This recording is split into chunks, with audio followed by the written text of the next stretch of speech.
Hello students, welcome to साबित academy. मैं हूं सुनीता साबित मैम एंड आज हम लेकर आए हैं साइंस 1 का topic that is periodic classifications of elements. Yes, and under this हमने इंट्रोडक्शन एंड डॉबलिनर ट्रायलॉजी का जो ग्रुपिंग ऑफ एलिमेंट्स था वो कॉन्सेप्ट हम देख चुके हैं in the previous videos. And आज हम देखने वाले Newlands law of octaves. Yes, तो न्यूलैंड, क्योंकि क्लासिफिकेशन ऑफ एलिमेंट्स की बात कर रहे हैं स्टूडेंट्स, तो John Newland he was a scientist in the year 1866। He said that कि जो भी एटॉमिक मासेस हैं स्टूडेंट्स एटम्स के, ओके, एलिमेंट्स की, यस, हर एक एलिमेंट की एटॉमिक मास होती है और उस एटॉमिक मास की उस एलिमेंट की प्रॉपर्टीज के साथ हमेशा कोई ना कोई कोरिलेशन होता ही है।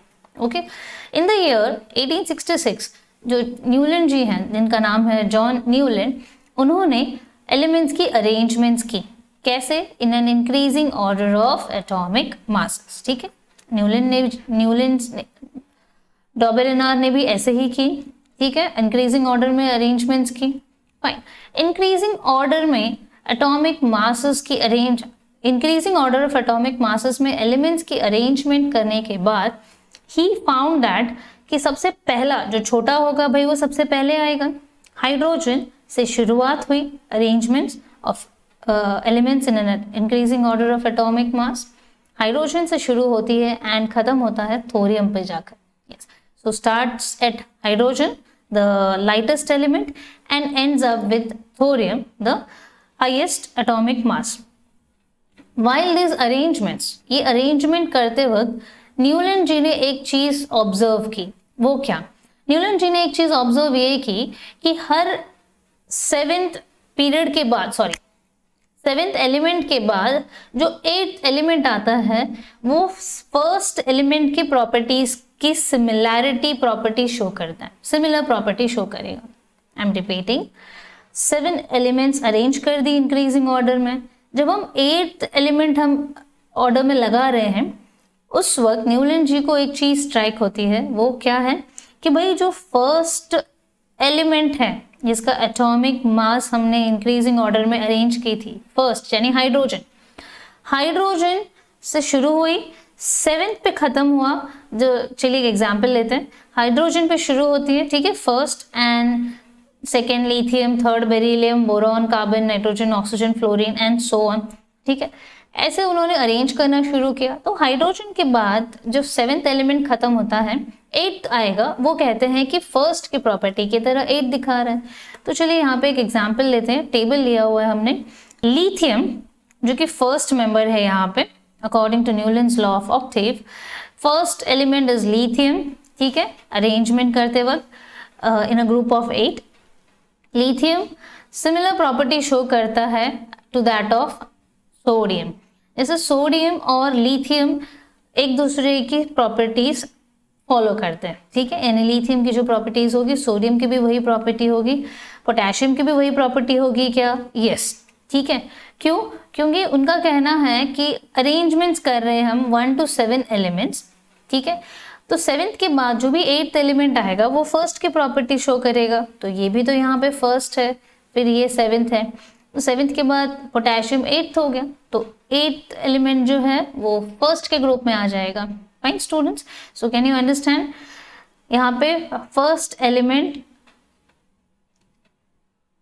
और 8th एलिमेंट की प्रॉपर्टीज सेम है students. Yes, so similarly magnesium और बेरिलियम की प्रॉपर्टीज भी सेम है क्योंकि वो सिमिलैरिटीज इन प्रॉपर्टीज दिखाती है आफ्टर अ रेगुलर इंटरवल। ठीक है, सिमिलरली बोरॉन और एल्यूमिनियम भी दिखाएंगे क्या? यस, बोरॉन और एल्यूमिनियम भी। एंड इसी तरह हर एक एलिमेंट अपने 7th एलिमेंट के बाद, ठीक है, रेगुलर इंटरवल के बाद वो प्रॉपर्टीज रिपीट करती है।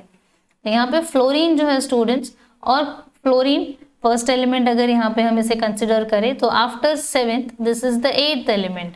According to this Newlands law of octave concept, ये दोनों सेम ग्रुप में आ जाएंगे।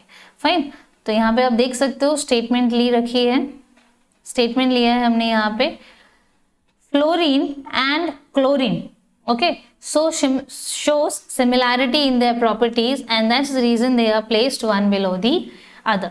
तो न्यूलैंड्स लॉ ऑफ ऑक्टेव को ये जो कॉन्सेप्ट है कहाँ से आया स्टूडेंट्स? ये जो कॉन्सेप्ट है वो उन्हें ऑक्टेव्स इन म्यूजिक से आया।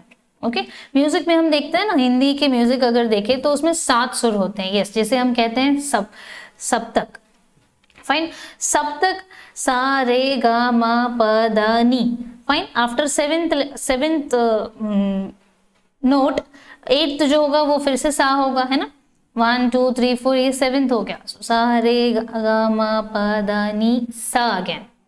So based on this law of octaves उन्होंने यही फिलोसफी अप्लाई कर दी वाइल क्लासिफिकेशन ऑफ एलिमेंट्स।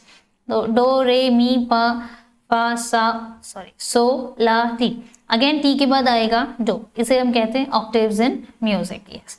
तो स्टूडेंट्स इसी को ऑब्जर्व करके ये सिमिलैरिटीज ऑब्जर्व की उन्होंने और उनको पता चला कि फर्स्ट और 8th की जो प्रॉपर्टीज हैं, जो एलिमेंट्स की प्रॉपर्टीज हैं वो तो सेम ही होती हैं, एंड उसी के बेसिस पे उन्होंने उसे अरेंज कर दी और नाम दिया Newlands law of octaves. But students Newlands law of Octave में आपने देखा कि किस तरह फर्स्ट एंड 8th की प्रॉपर्टी सेम होती, अरेंज कर दिया, बट क्या इसके कुछ लिमिटेशंस हैं? यस, इसकी जो लिमिटेशंस हैं स्टूडेंट्स, इन्होंने न्यूलैंड्स जी ने एलिमेंट्स की एक टेबल बनाई दैट इज 7 into 8, ठीक है, 7 rows 8 कॉलम्स की उन्होंने टेबल बनाई, जैसे 56 बॉक्सेस बनती है, यस। तो 56 बॉक्सेस की जो टेबल बनाए उसमें उन्होंने हाइड्रोजन से लेकर सिर्फ और सिर्फ कैल्शियम तक के एलिमेंट्स को ही जगह दी, ठीक है, हाइड्रोजन से लेकर कैल्शियम तक की जगह को ही कैल्शियम तक के एलिमेंट्स को ही जगह दे पाए, है। तो ये एक तरह का लिमिटेशंस हो गया कि भाई अभी तक जो एलिमेंट्स मिले हुए हैं उन सबको तो जगह हम नहीं दे पाए, कुछ कुछ ऐसे एलिमेंट्स छूट गए थे, यस। तो जो एलिमेंट्स छूट रहे थे या फिर कुछ एक एलिमेंट्स की जो प्रॉपर्टीज सेम थी, उन्होंने क्या कर दी, 2 एलिमेंट्स को एक एक बॉक्सेस में डाल दिया, 2 एलिमेंट्स को एक एक बॉक्सेस में, जैसे आप देख सकते हो यहाँ पे कॉपर एंड निकल, एंड फिर फा नोट वाले ग्रुप में सीरियम एंड लैंथेनम, इन एलिमेंट्स को उन्होंने क्या कर दिया, 2 एलिमेंट्स को एक ही पोजीशन पे डाल दी, यस। ये तो गलत हुआ, यस। तो इसी के कुछ लिमिटेशंस थे स्टूडेंट्स, जिस वजह से न्यूलैंड्स लॉ ऑफ ऑक्टेव अभी यूनिवर्सली एक्सेप्टेड नहीं हो पाया। कुछ और भी लिमिटेशंस हैं स्टूडेंट्स, जैसे कि कोबाल्ट और निकल का जो प्लेसमेंट है, हमने देखा कोबाल्ट और निकल को उन्होंने डो या फिर सा वाले ग्रुप में प्लेस कर दी, जो सा वाला म्यूजिकल नोट है उसमें प्लेस कर दी। तो कोबाल्ट एंड निकल जो है स्टूडेंट्स, ये एक तरह के मेटल्स हैं जिसको हैलोजन वाले ग्रुप में डाल दिया। अब देख सकते हो फ्लोरीन, क्लोरीन, ब्रोमीन क्या है, हैलोजेंस हैं। अब हैलोजेंस को मेटल के ग्रुप में या फिर मेटल को हैलोजेंस के ग्रुप में डाल दिया, ऐसा कहा जा सकता है। Not only this but oxygen and sulphur जो कि नॉन मेटल्स हैं, फाइन, ऑक्सीजन एंड सल्फर जो कि नॉन मेटल्स हैं, उसी के ग्रुप में Fe को डाल दिया गया, Fe जो कि एक तरह का मेटल है, यस। तो ऐसे लिमिटेशंस थे students Newlands law of octave की, yes. Newlands law of octave, Newlands octaves did not have provision, उनके पास एक प्रोविजन नहीं था। किस चीज का provision? To accommodate the newly discovered elements. भाई अभी तक के जो एलिमेंट्स हैं उसमें से सिर्फ कैल्शियम तक का अरेंजमेंट हो पाया, फाइन, बट आगे अगर कुछ एलिमेंट अगर ढूंढा जाता है तो उनको इस टेबल में कैसे फिट किया जा सके, वो उसका कोई प्रोविजन नहीं था। नेक्स्ट, जो एलिमेंट्स मिले भी वो ये न्यूलैंड्स लॉ ऑफ ऑक्टेव को फॉलो नहीं कर रहे थे, तो इस वजह से उसकी लिमिटेशंस की वजह से न्यूलैंड्स लॉ ऑफ ऑक्टेव को डिस्कार्ड कर दिया गया, यस। तो पहले डॉबेरेनार्ड ट्रायड जी का जो भी प्रॉब्लम्स थे उसको न्यूलैंड्स लॉ ऑफ ऑक्टेव ने रेक्टिफाई करने की कोशिश की। न्यूलैंड्स लॉ ऑफ ऑक्टेव ने और 7 into 8 वाले टेबल्स में फिट करने की कोशिश की, बट सारे एलिमेंट्स फिट नहीं हो पा रहे थे और उसके लिमिटेशंस भी हमने देखी कि भाई किस तरह सारे एलिमेंट्स प्लेस नहीं हो पा रहे हैं और कुछ नए एलिमेंट्स जो आ रहे हैं वो भी इस न्यूलैंड्स लॉ ऑफ ऑक्टेव को फॉलो नहीं कर रहे हैं। मेटल्स को नॉन मेटल्स के ग्रुप में डाल दिया है, मेटल्स को हैलोजेंस के ग्रुप में डाल दिया है, 2 मेंबर्स को एक ही पोजीशन दी गई है। तो इन सारे लिमिटेशंस की वजह से न्यूलैंड्स लॉ ऑफ ऑक्टेव को एक्सेप्ट नहीं कर पाया यूनिवर्सली। ये स्टूडेंट्स, सो होप सो आपको न्यूलैंड्स लॉ ऑफ ऑक्टेव समझ में आया हो, न्यूलैंड्स लॉ ऑफ ऑक्टेव अच्छे से समझ में आया हो students. And if any doubts in this topic just do write it us on the comment section and I will get back to you as soon as possible. So thank you so much students for being with us and stay tuned with us. Thank you.